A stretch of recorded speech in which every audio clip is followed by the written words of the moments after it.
Senado adia para 17 de outubro decisão sobre afastamento do senador Aécio Neves. Plenário aprova fim das coligações nas eleições para deputados e vereadores a partir de 2020. Palácio do Congresso Nacional entra na campanha do Outubro Rosa, que chama a atenção para a prevenção ao câncer de mama. Projetos sobre segurança pública na pauta da Comissão de Constituição e Justiça. Hoje é quarta-feira, 4 de outubro, e esses são os destaques desta edição do Senado Notícias Manhã.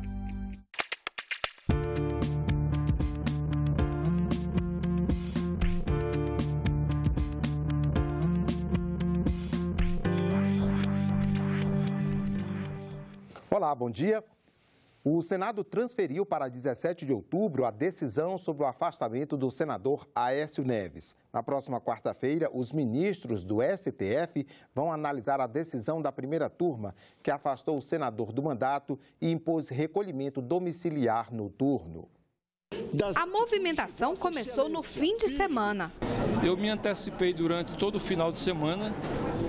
Fiz um contato com 21 dos 23 senadores do PMDB e uma maioria bem consistente é que essa maioria é a favor da não votação hoje desse assunto. Até partidos de oposição agora concordam que o melhor é aguardar a decisão final do Supremo Tribunal Federal sobre o afastamento do senador Aécio Neves. Nós defendemos que o Senado Federal deva aguardar a reunião do Pleno do Supremo no dia 11, onde ele vai julgar a ação direta de inconstitucionalidade que trata desse assunto. Mas, para alguns senadores, adiar a decisão é agravar ainda mais a crise institucional entre os poderes legislativo e judiciário.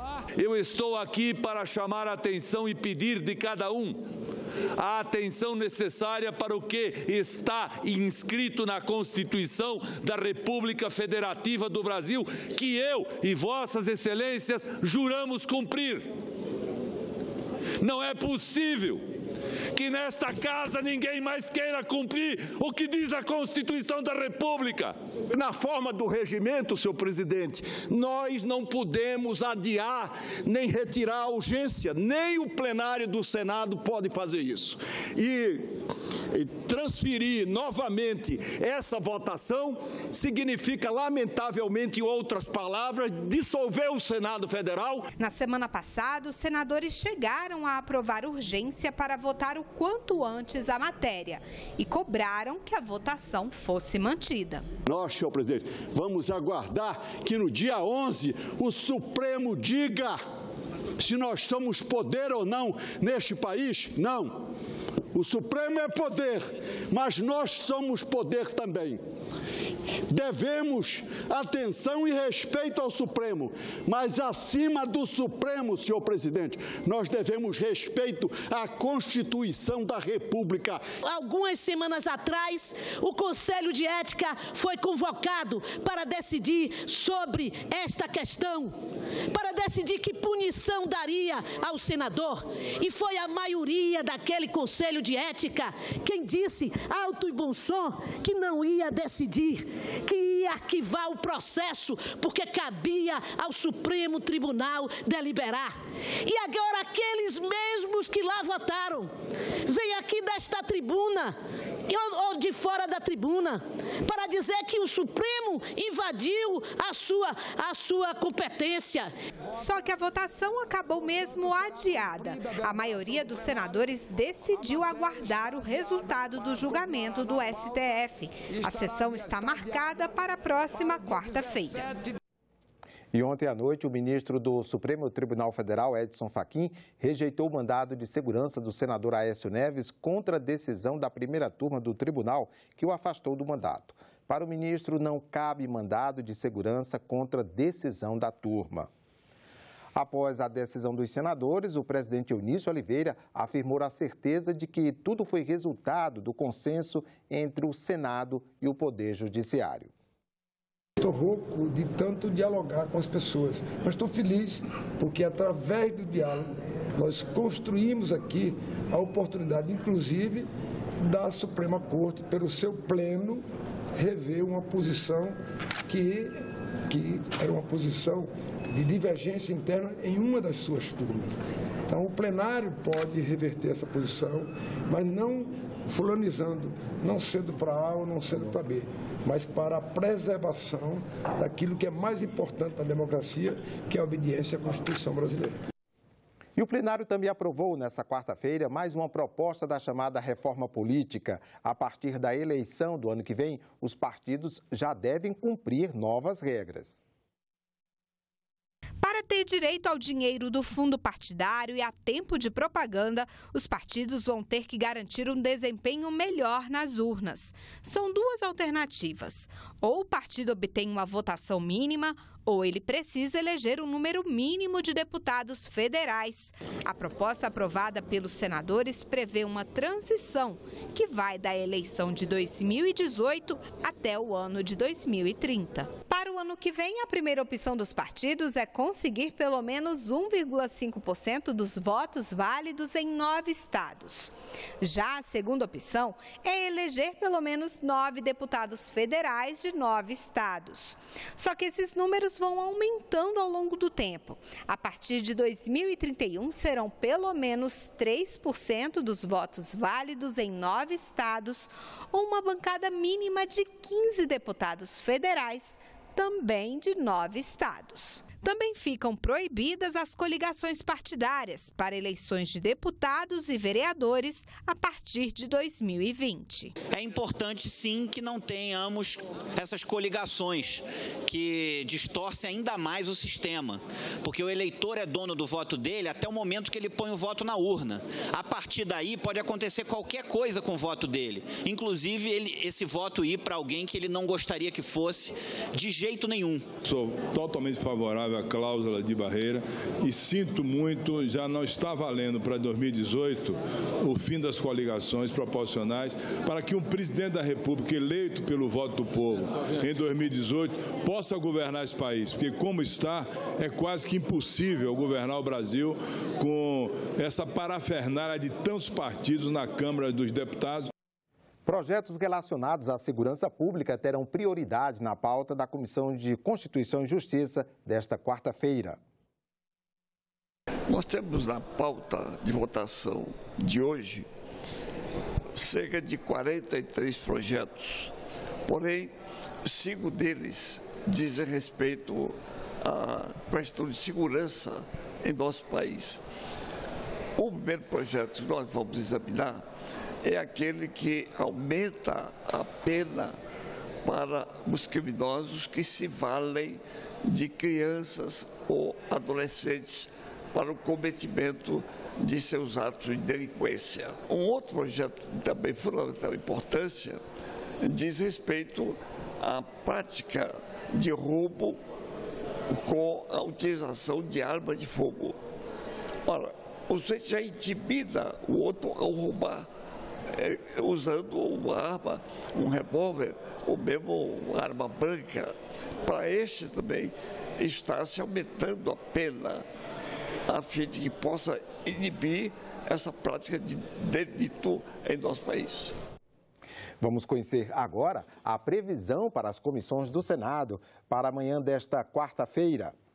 Na Comissão de Ciência e Tecnologia, o primeiro item na pauta é o projeto que destina 1% da arrecadação bruta de loterias e similares de âmbito federal para o Fundo Nacional de Desenvolvimento Científico e Tecnológico.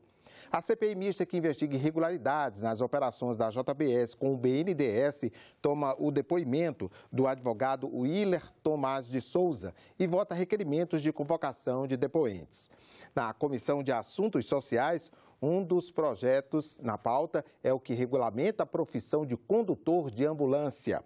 A Comissão de Desenvolvimento Regional tem na pauta requerimentos, entre eles o que apresenta o plano de trabalho de avaliação das políticas públicas de segurança hídrica e gestão das águas para as regiões Norte e Nordeste.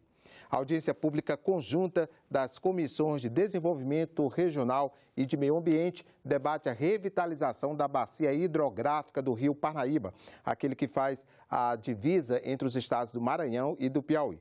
Você não está vendo aí o horário da reunião da audiência é porque ela acontece depois da primeira reunião da Comissão de Desenvolvimento Regional. Na Comissão de Educação, às 10h30, a audiência é para discutir projetos que tratam da situação do aluno que falta aula por motivo de crença religiosa ou liberdade de consciência. E a Comissão de Direitos Humanos tem 2 reuniões hoje. Às 11 horas é uma reunião deliberativa. Um dos itens na pauta é o projeto que obriga o poder público a oferecer serviço de orientação sobre aleitamento materno. Já às 14h, a CDH tem audiência para debater o relatório especial de impacto das políticas de austeridade e de desmonte do Estado sobre os direitos humanos. A Constituição proíbe que menores de 16 anos trabalhem. Permite apenas na condição de aprendiz e a partir dos 14 anos. Mas quando se vê crianças e adolescentes trabalhando em novelas e peças teatrais, fica a pergunta: é simplesmente trabalho ou manifestação artística? A Comissão de Direitos Humanos do Senado promoveu uma audiência pública para discutir um projeto de lei que regulamenta a participação de crianças em atividades artísticas e desportivas. Para essa representante da Associação Brasileira de Emissoras de Rádio e TV, a atividade é uma manifestação artística e não configura trabalho.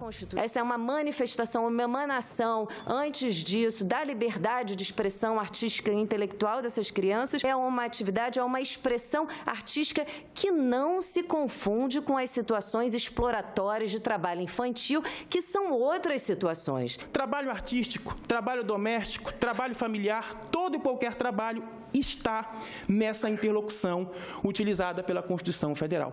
Pela legislação atual, a participação de crianças e adolescentes em atividades artísticas só é permitida com a autorização dos pais e de um juiz para estabelecer as condições de trabalho. Isso só é possível porque o Brasil ratificou uma convenção da Organização Internacional do Trabalho permitindo a atuação de crianças e adolescentes. O projeto em análise no Senado prevê que crianças e adolescentes possam participar de atividades artísticas e desportivas apenas com a autorização dos pais ou responsáveis. Há, então, riscos nessa atividade, há desequilíbrio de forças dos envolvidos, há muito desconhecimento com relação à proteção necessária. Então, o alvará judicial é requisito para essa proteção integral garantida na Constituição acontecer. Acontecem acidentes, há muita pressão, há muita vaidade, então tem que ter limite de tempo. Por exemplo, a duração do trabalho. O trabalho noturno é proibido para quem tem menos de 18 anos e nem sempre nas entrevistas que eu realizei, os participantes, as famílias sabiam dessa informação.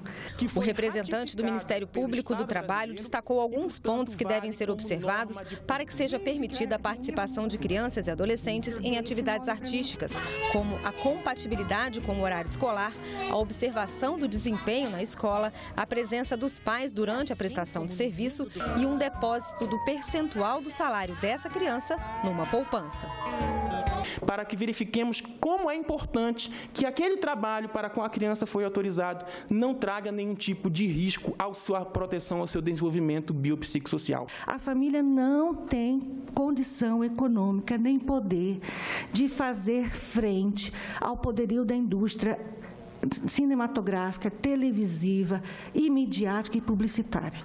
A senadora Marta Suplicy, relatora do projeto, pretende fazer nova audiência pública antes de apresentar o relatório. Eu acho que a gente devia ter trazido duas mães, alguns adultos que tiveram trabalho infantil e algumas crianças. Pela lei nós podemos? Vai ter outra audiência pública. O Congresso inaugurou nesta terça-feira a participação do Poder Legislativo na campanha Outubro Rosa.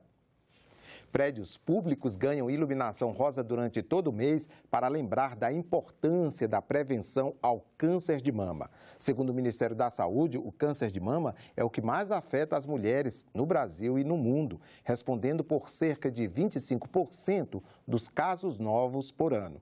Confira a programação prevista para todo o mês da campanha Outubro Rosa no site da Procuradoria da Mulher no Senado, senado.leg.br/institucional/procuradoria. E nós ficamos por aqui. Você pode rever as reportagens desta edição na nossa página na internet, senado.leg.br/tv. Obrigado pela companhia, continue sintonizado aqui na TV Senado.